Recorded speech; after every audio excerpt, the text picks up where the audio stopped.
Hello students, today we will discuss all contracts are agreements but all agreements are not contracts. Let us first discuss the definition of contract. Contract is an agreement creating and defining obligations between parties. According to section 2H of Indian Contract Act, an agreement enforceable by law is a contract. A contract, therefore, is an agreement, the object of which is to create legal obligations. For example, A intends to borrow a book from B.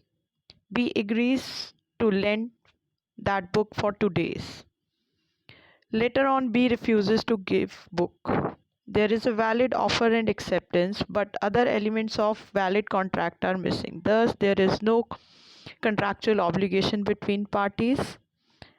Let us learn this in detail by understanding the two main essentials of a contract, that is, an agreement and its enforceability. Let us discuss an agreement first. Agreement is defined under section 2B, and section 2B says every promise or set of promises forming the consideration for each other makes an agreement. And agreements are of two types. One is unenforceable agreements and second is enforceable agreements. As the name suggests, unenforceable. That means aggrieved party cannot go to the court. And enforceable agreements for which you have right to approach to the court, and in case of breach you can make other party liable. So all these agreements which are enforceable at law are contracts. So friends, all contracts are agreements, but all agreements are not contract. Agreement is sum of two things, offer and acceptance. And contract is somewhat more than that. It should have enforceability at law. It means only those agreements which have enforceability at law can become contract. Let us discuss enforceability. Enforceability means parties must have intention to create legal relations. There was a leading case on this point, that is Belfer versus Belfer.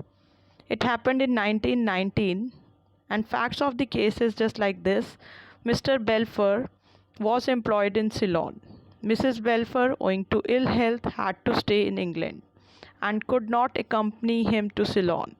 Mr. Belfer promised to send her £30 per month while he was abroad, but Mr. Belfer failed to pay that amount. Mrs. Belfer filed a suit against her husband for recovering the said amount.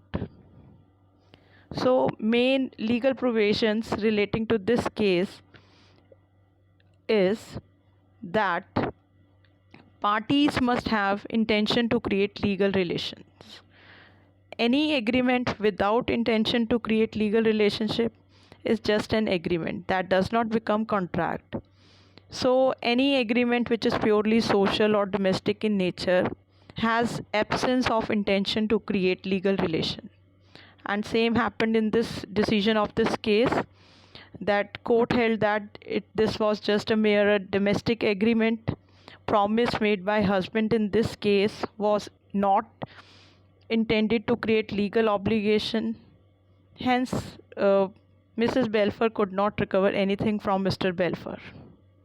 So, thus, contract is sum of two things, agreement and enforceability at law. Section 10 defines all the essential elements of a valid contract. Let us discuss one by one all these essential elements. Number 1, offer and acceptance. An agreement requires two parties for its formation. One party is offerer and other is acceptor, who lawfully accepts the same. Second important essential is intention to create legal relations. It is already explained. Lawful consideration. Consideration means what party is giving to another. whatever we are receiving is our consideration. Suppose I am selling my house to Pooja for rupees 20 lakhs, then house is a consideration for Pooja and money is consideration for Ritu. And capacity of parties is defined under section 11, and contracting parties must be major, must be of sound mind, and should not be disqualified by various laws. Next is consent. Every contract or every agreement must be made with a free consent. Consent is said not to be free when it is influenced by coercion, undue influence, fraud, misrepresentation, or mistake. Sixth important essential is lawful object. The lawful object means objective of the contract must not be forbidden by law. It should be allowed by law. It should not have any fraudulent intention. It should not injure the property or person. It should not be immoral. It should be moral. So every object is said to be lawful when it is not unlawful. An object is unlawful when it is forbidden by law, when it is when if it is permitted by law would defeat the provisions of law, when it is fraudulent in nature, when it injures the person, when it is immoral, then all these things are treated unlawfully. Next, seventh important essential is certainty of meaning.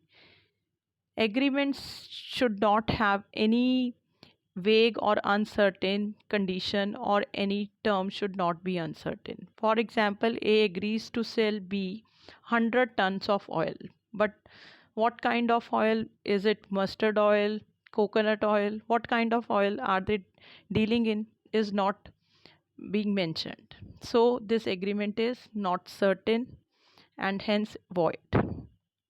Every agreement should have possibility of promise, otherwise agreement cannot be enforceable. If one says that I will make your dead mother alive, then this agreement is not enforceable because it is not possible to perform. No one can make dead men alive. Ninth important essential is that it should not be declared to be void or illegal. Section 24 to 30 specify many certain kinds of agreements which are void. So any agreement which falls under this category will be void or either illegal. And last but not the least, legal formalities. According to Indian Contract Act, an agreement must fulfill all the legal formalities if required to be enforceable at law.